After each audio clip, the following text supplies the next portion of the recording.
Indonesia. And please understand that the equipment in the video might be different from the actual one at site.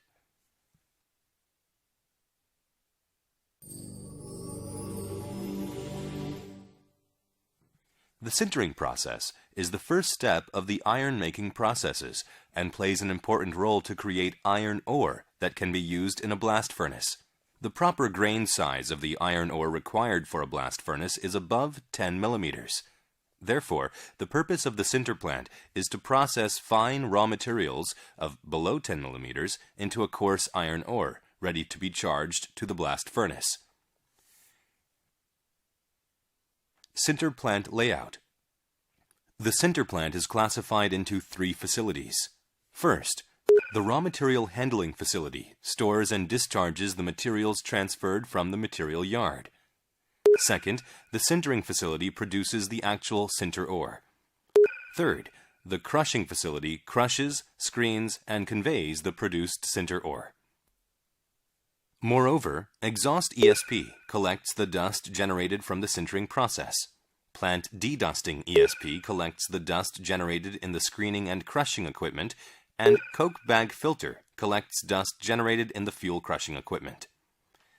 And in some cases, additional bag filters may have to be installed to collect the dust generated in the fuel and material storage bins. The start of the sinter process. Generally, in a sinter plant, iron ore is used as the main material. Serpentine, silica, limestone, blast return fine, and sinter return fine are used as auxiliary materials, and anthracite and coke are used as the fuel. Especially anthracite and coke, called the fuel, are processed in the fuel crushing equipment, and the fuel, which is not available for a blast furnace and a coke plant due to its small grain size, is crushed and screened there to be used for the sintering plant. Coke and anthracite processed in the fuel crushing equipment as well as pre-screened materials in a material plant are transferred to storage bins through belt conveyors. At this point, all kinds of materials and fuel are automatically fed into the storage bins by a tripper car. It is very important to mix raw materials and each auxiliary material at a proper mixing ratio in order to produce sinter ore required for the blast furnace. At the main control room of the sinter plant, CFW at the bottom of each storage bin is controlled in real time in order to keep accurate mixing ratios of each material. The raw materials and fuel, discharged at a proper ratio, are transferred to mixing drum by the belt conveyor. The mixing drum mixes each raw material evenly, adding moisture. The rotation speed and angle of the mixing drum are designed at an optimal angle for mixing the raw materials. The materials mixed in the mixing drum are charged into the re-rolling drum. The re-rolling drum granulates the materials, adding a proper amount of moisture to the material. The way of granulation is that coke, auxiliary materials, etc.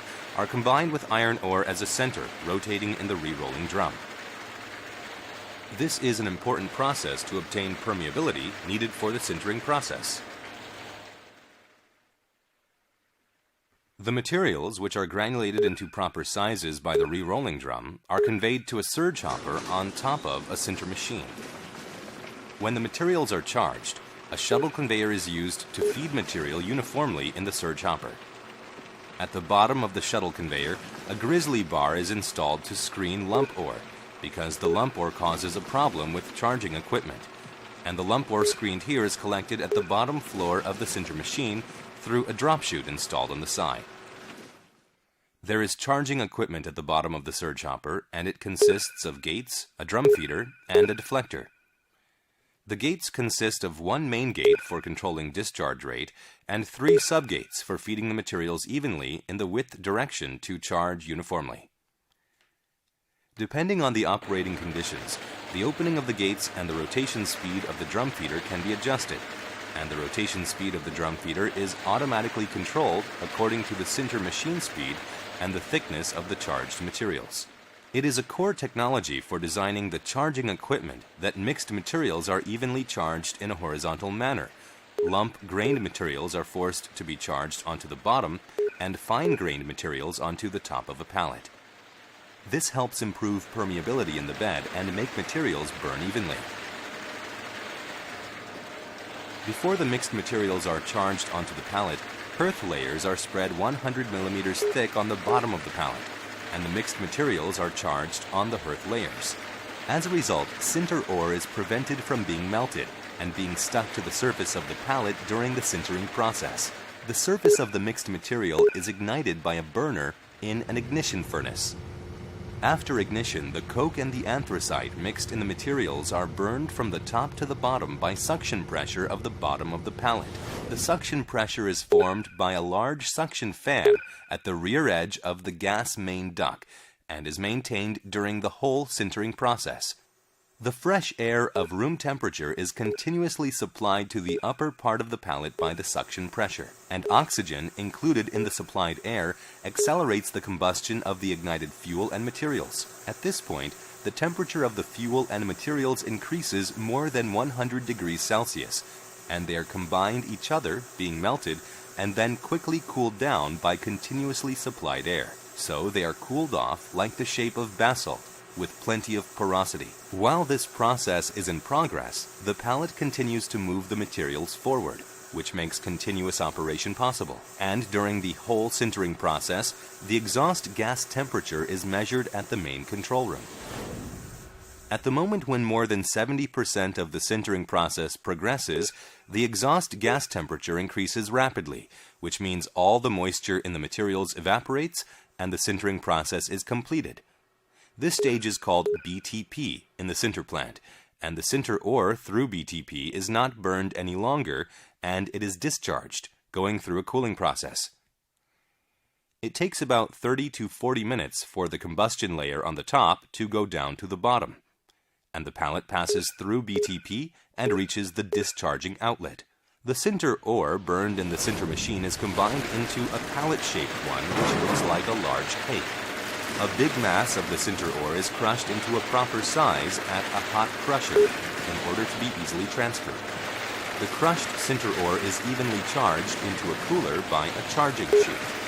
The temperature of the discharged sinter ore is very high, about 800 degrees Celsius, and therefore it should be cooled down to below 120 degrees Celsius to be transferred to a screening equipment. It takes around 1.5 hours to cool the ore off using the cooler of the circular type. At the cooler, fresh air is forcefully blown into the sinter ore by a cooling air fan in order to accelerate cooling. Then the air flows from the bottom to the top of the pallet by an air duct at the lower part of the cooler. Dust is mostly produced during the charge in the cooling process, and most of the dust is collected by the plant dedusting ESP. After the cooler pallet rotates one round, the sinter ore falls to a discharge hopper.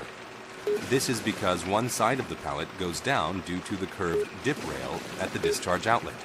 The sinter ore stored in the discharge hopper is fed into the belt conveyor by a vibrating feeder at a constant amount. The feeding amount is remotely controlled at the control room. The cooled sinter ore is transferred to cool screens by the belt conveyor and then starts to be screened.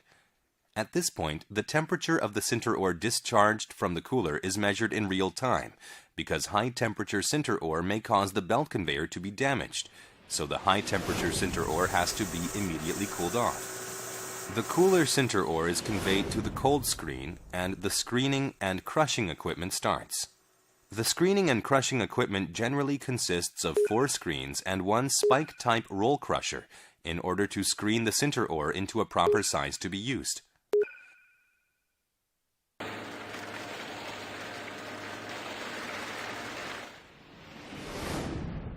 The screened sinter ore of below 5 millimeters is transferred to the storage bin and reused for the sintering process. Among the screened sinter ore, the sinter ore of 10 to 15 millimeters is used as hardy layers required for the sintering process and therefore is conveyed to a hearth layer hopper through the belt conveyor. The sinter ore, screened in the screening and crushing equipment, is fed into the stock bin in the blast furnace through the belt conveyor. Before being fed into the storage bin, the sinter ore is divided into the lump-grained and the fine-grained sinter ore by a separating damper, and then they are separately fed into the stock bin of the blast furnace by a tripper.